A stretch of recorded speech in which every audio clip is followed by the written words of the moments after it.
Yeah, crazy. Talk about that, man. Yeah, Yeah, just like that that. time just multiple. What you want to remind me of?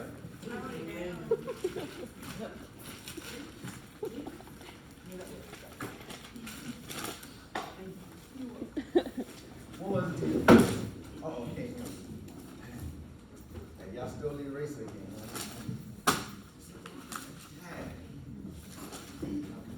I'm gonna make that in him.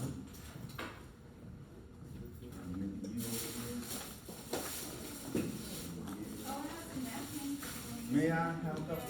Thank you so much, I appreciate it. Okay, any questions about anything we covered with this one? Yes.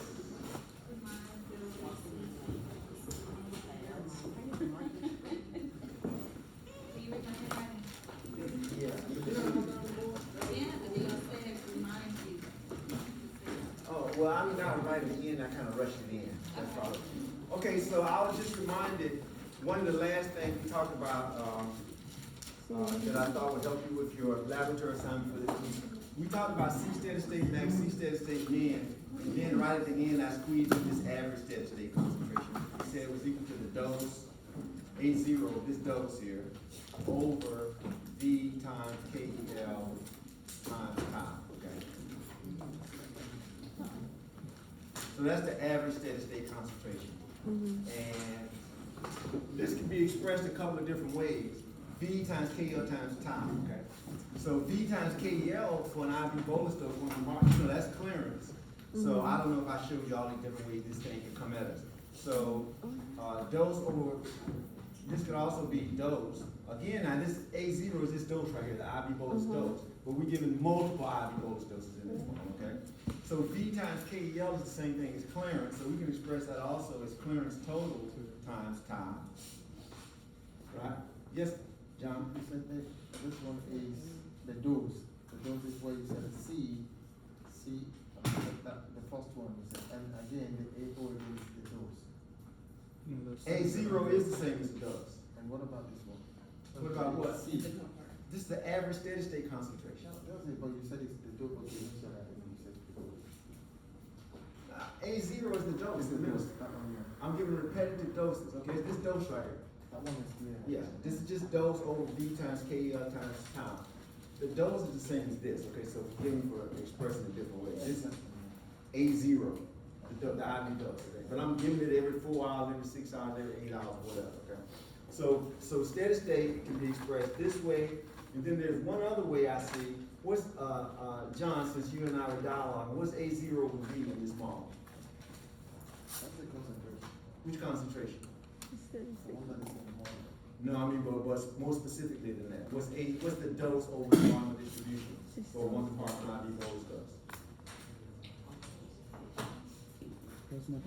Okay, so I can also express this as C0. Okay, sports fans, I'm asking fair questions. This is in your toolbox. Okay, so C0, since A0 over V is C0, so I can express this as C0 over KEL times tau. And then there's one more that I forget about sometimes. But remember in this model, for an IV bolus dose, remember how one way to calculate the area under the curve outside of the trapezoidal formula? There was another mathematical formula. You remember the area under the curve for one compartment IV bolus dose? Hell no, not the that's like ancient history. Mathematically, how do we calculate the area under the curve, area under the plasma concentration time curve? Okay, I'll give you a hint. For a 2-compartment model, the mathematical calculation was A over alpha plus B over beta. What about a 1-compartment model? Nobody remember the mathematical formula? C0 KL? That's gone now. That's gone now. Okay, so we're gonna, since we have C0 over KL here, this is the average steady state concentration is also equal to the area under the curve from 0 to infinity divided by time. With that area under the curve from 0 to infinity, if we're looking at a multi-dosing situation, and it's multiple IV bolus doses, we might might be looking at something like this.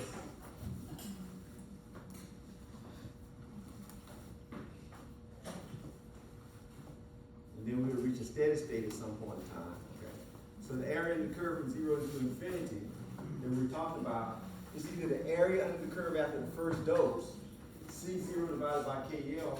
So we could calculate C0 from the first dose, and then we can get KL from the slope of that line after the first dose. And that would give us the area under the curve, C0 divided by KL. We can do it that way. But also, if we reach steady state, okay, it's the same thing as the area under one of these, between doses. All of this area here, there, at steady state, this area under the curve, from one dose to the next dose, is the same as this area in the curve. If we ran this all the way out to infinity, then we got an area in the curve after the first dose. Well, it just so happens that this area in the curve from 0 to infinity, time infinity, after the very first dose, is the same as the area in the curve we would see at steady state. Okay. Between two doses, I gave a dose here. Remember, we reach a minimum before each dose. So this was a dose was given right here, and then the next dose was given right here. So that whole area up under there is the area in the curve from 0 to infinity here. But this area here at steady state is the same as the area you would get after the first dose. That's what I'm trying to get you to see. And the area in the curve after the first dose is just C0. We calculate it as C0 divided by KL. Okay. Questions? So all of these are representations for the average steady state concentration. Let me just put concentration. This is time.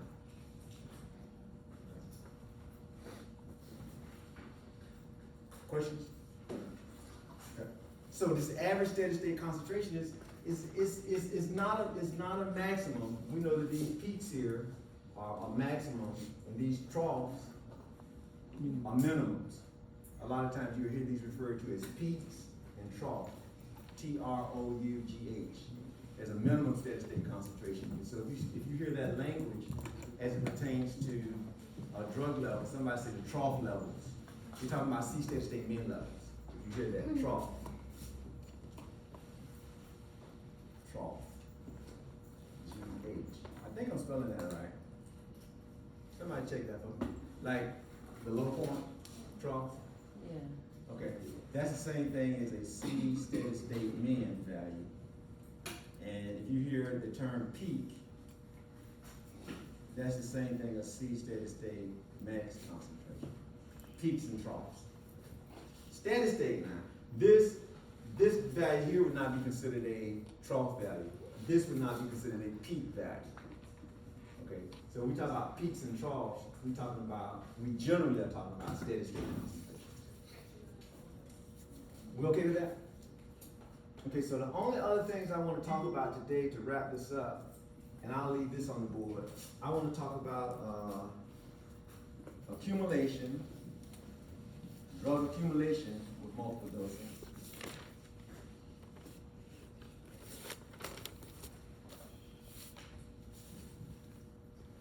Because you'll see this term thrown around also. You know, how much does a drug accumulate?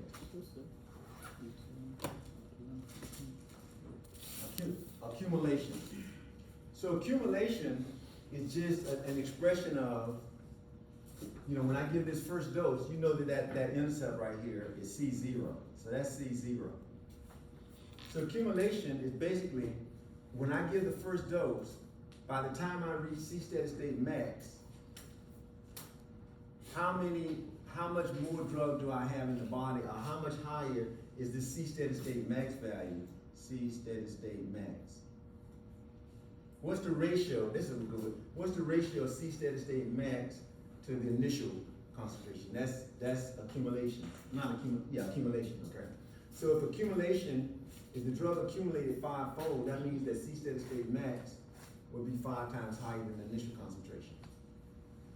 If the drug accumulated 10-fold, that means that C steady state max would be 10 times higher than this, okay?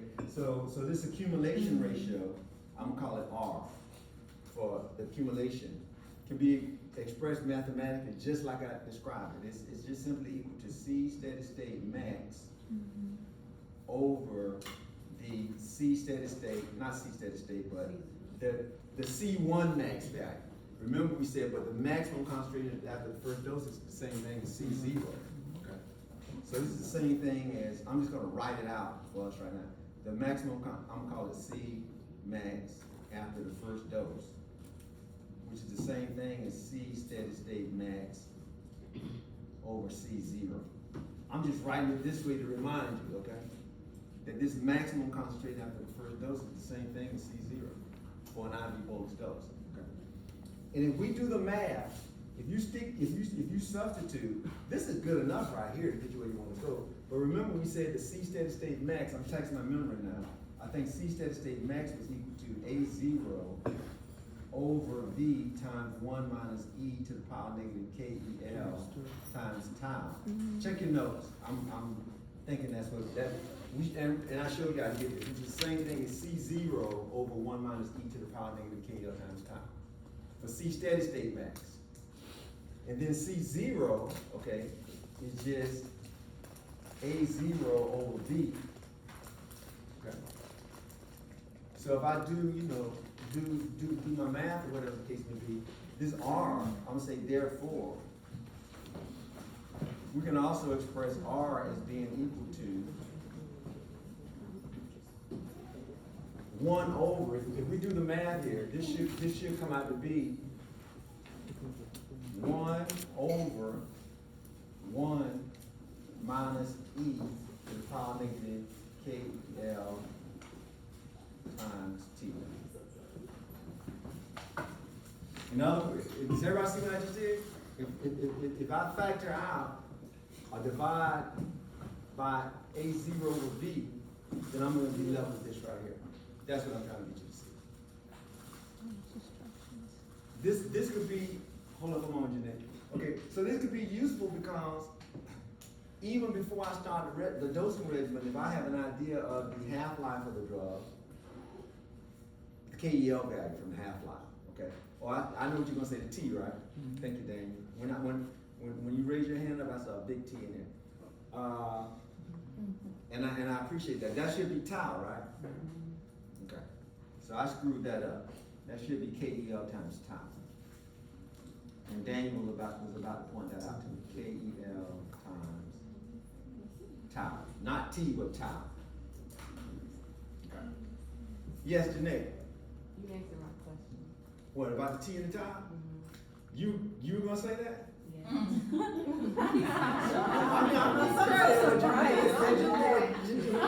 Dr. Mingle was about to get me straight. You too late, Daniel. She stole you.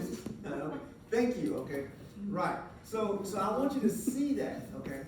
That if you understand the concept that this accumulation ratio is just a ratio of the maximum concentration to the first dose, and then all I did was substitute the equation for maximum and C0 in here, it just reduces to this right here. So before I even start the dosing regimen, if I got a concern as to how much the drug is going to accumulate, you certainly want the C steady state max and the C steady state mean to be within the therapeutic range of the drug. But we don't want too much accumulation because the drug could become toxic. But if it doesn't accumulate enough, then we're going to be less than the therapeutic range of the drug or whatever. So we can, even before we start the dosing regimen, we don't have to wait until we get the C steady state max and C. If we have an idea, even if it's just a population base, just an average half-life or whatever, before we even start the dosing regimen, we might want to know, okay, well, how much is this drug going to accumulate?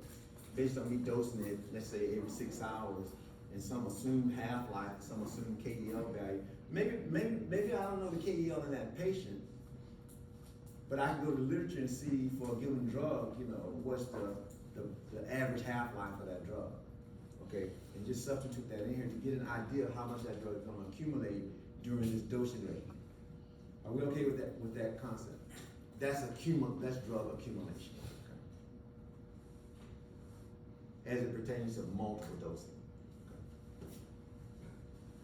Okay. It's okay? And then the only other thing I want to talk about is this idea of percent fluctuation. I'm gonna see if I can read it here. Percent fluctuation. At steady, at steady state fluctuation. Okay. And the percent fluctuation, again, I'm gonna try to use this same little diagram. The percent fluctuation is just the percent that the drug is fluctuating at steady state. So a percent fluctuation, I ain't even concerned about this C0 anymore. This is important when I'm talking about accumulation. But percent fluctuation, I'm talking about the percent difference between C steady state max and C steady state min values. C steady state min.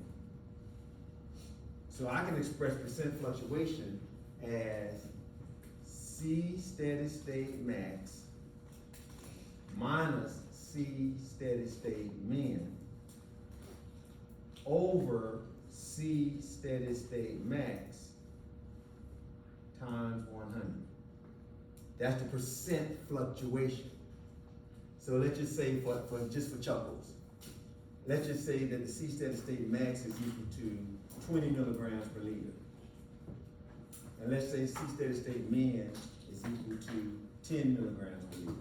Oh, by the way, something I meant to say about the average steady state concentration. So go back in your notes or your recording or whatever, because a very important concept, back to the first thing I talked about when I had all those different expressions for average. The average concentration is not the arithmetic mean. This just made me think about it. So for instance, here, in a case like this, I wouldn't say that the average concentration is 20 plus 10 divided by 2. We got to use that one of those formulas I gave you for average, okay? So the average is not the arithmetic average. It doesn't work like that. So if I ask you what the average concentration right here, you don't add 20 plus 10 and divide by 2 and say the average is 15. Those equations I gave you for average, they wouldn't come out to 15 here. But we do know that the average is going to be higher than the minimum steady state concentration and lower than the maximum steady state concentration. So if I have enough information, we don't have enough information here to figure out the average, because I don't know volumes or KELs and anything like that. But if we had all that information that I gave you in those formulas, okay, the average concentration is going to be higher than 10 milligrams per liter, but it's going to be lower than 20. So it's somewhere in between 10 and 20, but not the arithmetic average. Am I making sense? That's okay? Very good. When I wrote the 10 and the 20, that made me think about that. So if I wanted to calculate percent fluctuation here, that would be 20 minus 10, which is 10, and then I would divide that by the 20, C steady state max. That would be 50% fluctuation at steady state. So the plasma drug concentrations are fluctuating by 50%. With this as a maximum, the 20 as a maximum, and the 10 as a minimum. Is that clear? Now, just like we did over here, we can substitute in the equations for C steady state max and C steady state min. And guess what? If you take your equation that I gave you, here's the one for C steady state max, A over V times 1 minus E to the power negative. So if you put that equation in here for C steady state max, you put the equation that I gave you the last time we met for C steady state min, this whole thing just collapses to 100 times 1 minus E to the power negative KEL times tau.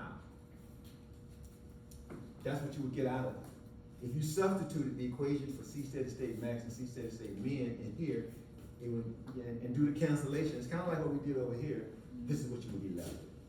So you might just do that as a little project or whatever, but this will get you there. Okay. So I'm saying we don't need to actually calculate C steady state maxes or no C steady state maxes and C steady state mins to determine what the degree of fluctuation is.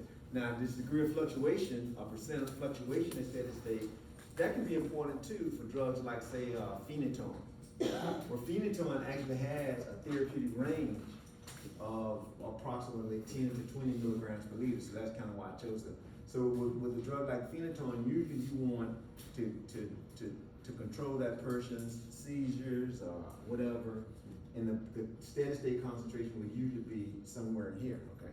But now once you get above 20, with a drug like phenytoin, you start getting these nasty CNS side effects like ataxia and nystagmus and that kind of stuff, whatever. So this is a pretty narrow therapeutic range, a therapeutic index for a drug. So the clinician or the clinical pharmacist or whatever might want to know, okay, well, I'm going to start this patient on this phenytoin dosing regimen. Okay, what kind of fluctuation can I expect at steady state? So for a drug like this, you probably wouldn't want it to be you probably want to be doing less than 50%. Because when we start a patient on a dosing regimen, we're doing some educated guessing. You know, we're assuming, we might not know the actual KEL value in that patient, okay? So we're gonna have to use a KEL value that we get from the literature maybe. You know, this patient on phenytoin for the first time, we ain't done no pharmacokinetic studies. Patient is having seizures and whatever the case may be. A lot of times most of the time, there's no time to do the classical pharmacokinetic studies like we learned about in this class or whatever. What we wanna do is get drug in the patient first, get the medication in the patient. Hopefully it's a safe dose, it's an effective drug regimen, and then we can maybe draw some blood samples and do some quote-unquote kinetics while the patient is being treated. As the patient is actually being treated. This is what happens in real life. I mean, a patient comes in, like I was talking about the theophylline and the asthma the other day, you know, the physician ain't gonna try to do no pharmacokinetics on the patient to get asthma or whatever. He's gonna have to make some educated guesses as to, okay, what's the half-life of theophylline in this patient? He don't know the half-life of theophylline, so he's gonna go to the literature or whatever and say, okay, we use an average half-life, you know. He or she already knows how often they want to dose the patient. Once we get the medication in the patient, then we can draw some timed blood samples, okay, and maybe get a better idea of what the patient's volume of distribution is, what the patient's clearance is, and stuff like that. But the primary objective in a patient that's sick, acutely ill, the primary objective is not to do pharmacokinetics in that patient. The primary objective is to provide for that patient some safe and effective therapy. Everybody want to say? And then the pharmacokinetics can come as an afterthought, if you will. That's normally the way it works. Now, in patient drug studies, that's a different thing. You know, in drug studies, you know, you don't have sick patients. These are healthy patients, like we talked about when we were discussing bioavailability. So if we're doing a drug study, yeah, the purpose of those studies is bioavailability and bioequivalence or whatever. Those patients are not usually sick. But for an ill patient, you know, we need all this information, but we're gonna get it while the patient is being treated for their illness. Not do pharmacokinetics first and try to say, okay, what's the KEL value in this? Don't worry about that. You get sued, you lose your license and everything. Okay, so that's basically all I want to talk about today. On tomorrow, we're going to take a similar situation, but we're going to look at briefly multiple oral dosing. So all of this pertains to multiple IV bolus dosing. But oral dosing is the most common route of administration, and folks, you know, probably taking multiple oral or repetitive or multiple oral doses more than this occurs. Okay, especially if they're ambulatory, you know, they're not institutionalized. They're going to be taking, you know, their Joxin once a day to treat their congestive heart failure. You know, they're going to be taking their theophylline 3 or 4 times a day, or their aminophylline to treat their respiratory disorders or whatever. So we're going to look at this model from a slightly different perspective, that is oral drug administration.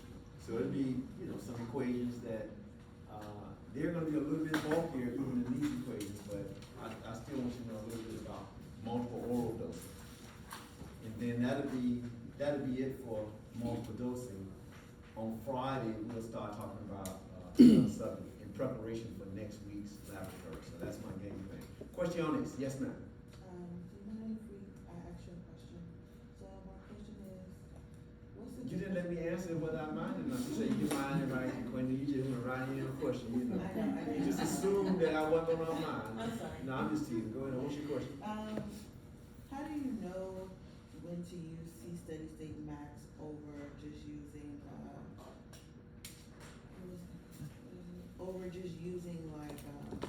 just C max? Well, if you might be referring to the homework problem, but I told y'all in that problem, that's problem number 1 in the homework, the laboratory problem. That's C max. They actually calculate C max and C min. I told you when I made that assignment. They meant to put C steady state max and C steady state min. Oh. But I told you all that. Okay, that's okay that you're asking now. But where it actually calculates C steady state, C max and C min for that multiple oral dosing regimen, they really intended to put C steady state max and C steady state min. If you just say C max, it's a whole bunch of C maxes here, ain't it? Here's a maximum, here's a maximum, here's a maximum, here's a maximum.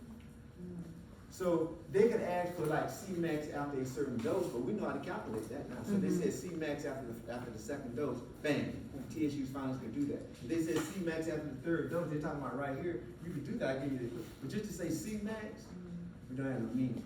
So if you look at their answer, you can see that they're actually calculating C steady state max and C steady state Yeah, max. I saw that, and I just wanted to. No, that's just an omission on their part. So they also use the verbiage dose max.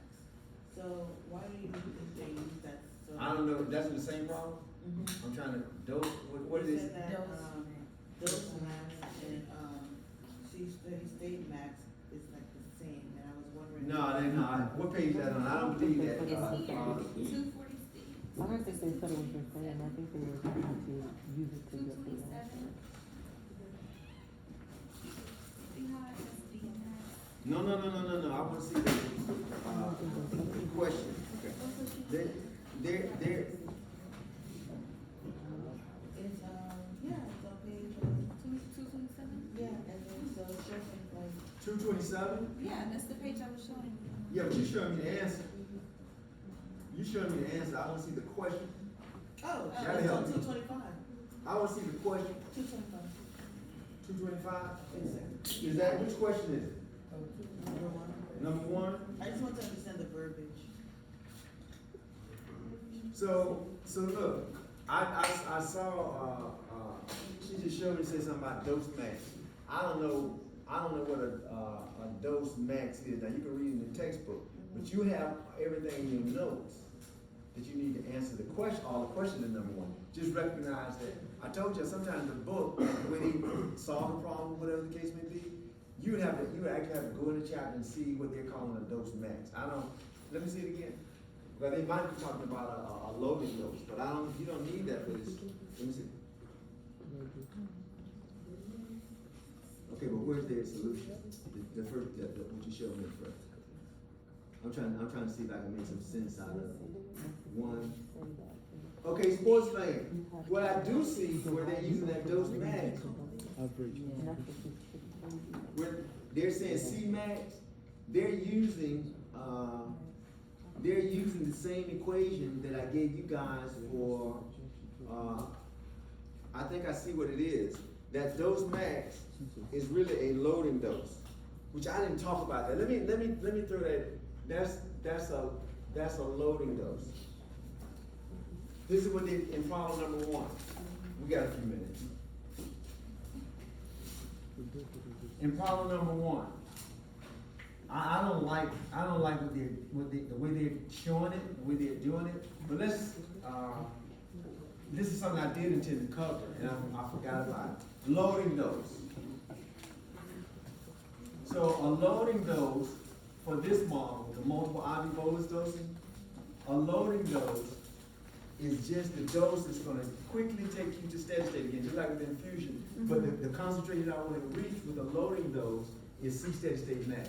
So my loading dose, so in this model, if I want to give a loading dose, I'm going to give the I'm going to give the loading dose, and then I'm going to start the multiple dosing at the same time. The multiple doses, I think I mentioned this the other day, are what's referred to as maintenance doses. Yeah, like, so if I'm giving 500 milligrams every 8 hours of a drug, that's like a maintenance dose. That'll get me up to steady state. And then once I reach steady state, I'm gonna be losing 500 milligrams between each one of these dosing levels. If I'm dosing 500 milligrams every 8 hours.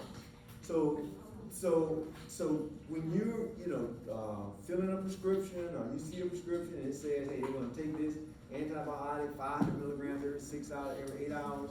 Okay, they'll eventually build up. We will get some accumulation like we're talking about. It'll accumulate to steady state. Okay. But if I need to give a loading dose, that loading dose is going to be bigger than these maintenance doses that I'm giving every 6 hours, every 8 hours.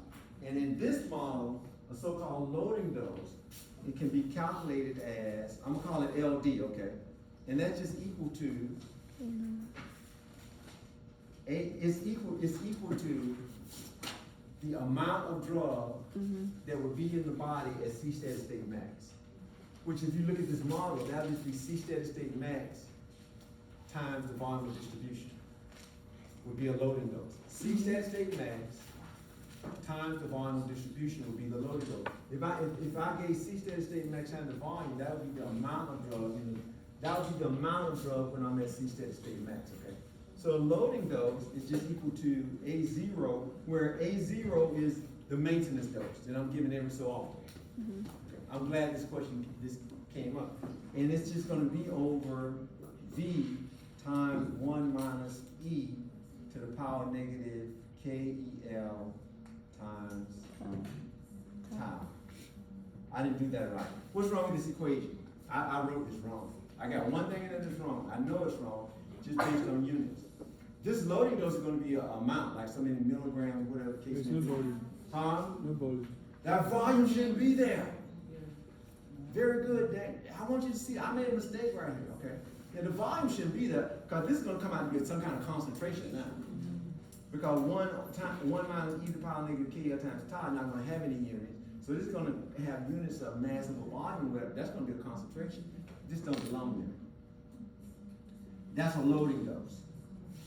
I hope you can see, so they got that F. They got that F in the answer, as e to the power negative. That's the fraction of the dose that's lost.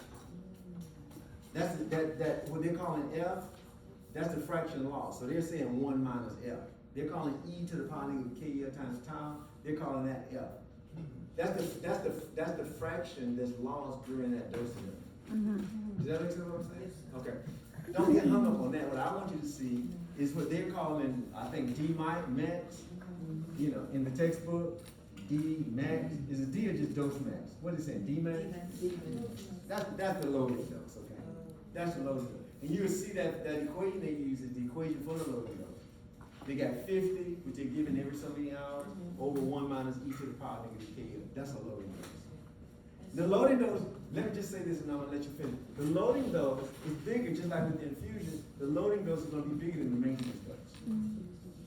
So if the maintenance dose was 50 milligrams every so many hours, the loading dose is gonna be bigger than that. Now, I don't always have to give a loading dose, just like with the infusion.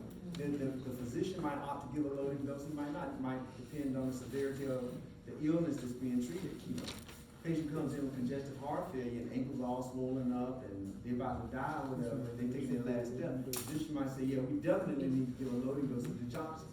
Somebody that might have mild congestive heart failure that's not maybe immediately life-threatening or whatever, the physician might just say, we're gonna start them out with maintenance dose and just let it build up to the therapeutic concentration. I'm just gonna start them out with 0.25 milligrams a day and call it, you know, but that would be a maintenance dose. What's the purpose of the load, to use this? Just the purpose of the loading, just like with the infusion, to get it up here real fast.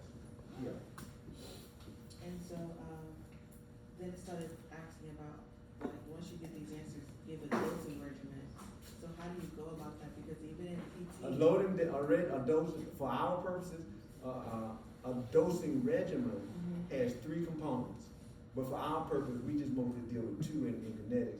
A dosing regimen, you're talking about the dosing interval time. How often you're gonna give the drug?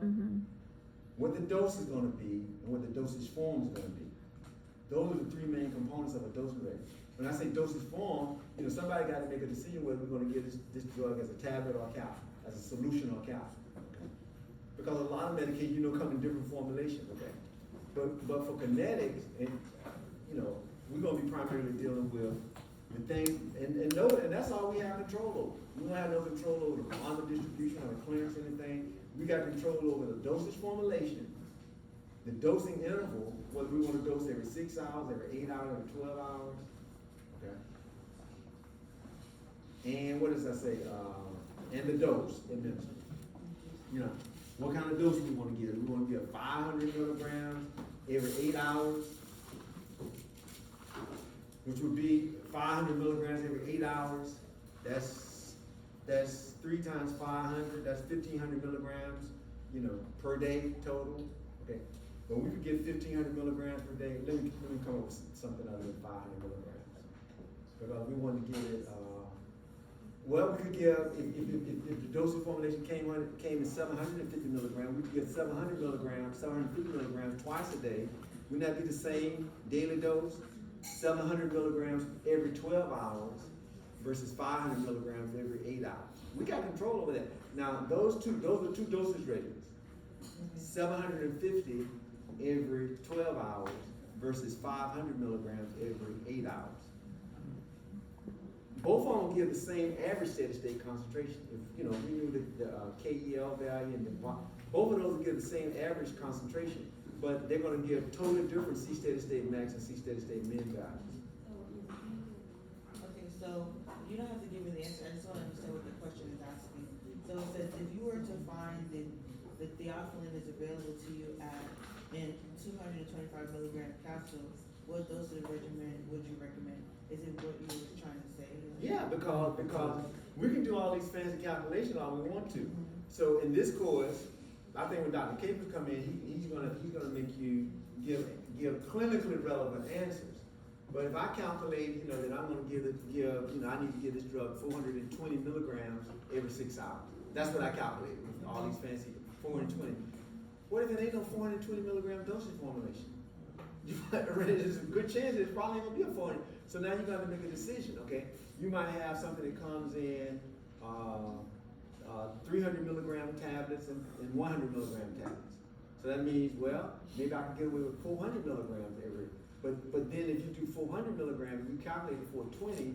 I hope you can see that your concentration is gonna be a little bit lower, but it still might be within the therapeutic range. It still might work. You follow what I'm saying? Yeah, I calculated theoretically if I give this patient 420 milligrams every 6 hours, that's gonna put me where I need to be. But we don't have a combination of doses of tablets or whatever. So we might say, well, hey, we're gonna have to go with the 400. So then you have to do your research to see. You go back and now you plug where you got dose in your equation, you know, whatever. You plug 400 in there and see what kind of concentrations you get and see if that's acceptable. You follow what I'm saying? To see if that's acceptable. So it might not be what you initially desire, but it still could be acceptable if it's give you within the therapeutic range of decimals. Okay, so that's a good question, because a lot of times once we make these calculations, we got to see what's available, you know, commercially on the shelf. No. You know, with a solution, it's a little bit easier, but if you got a conventional dosage form and it comes in, you know, 300 and 100, you know, milligram tablets or capsules, ain't no way to get 420 milligrams. Yeah. So that's what they're getting at right there.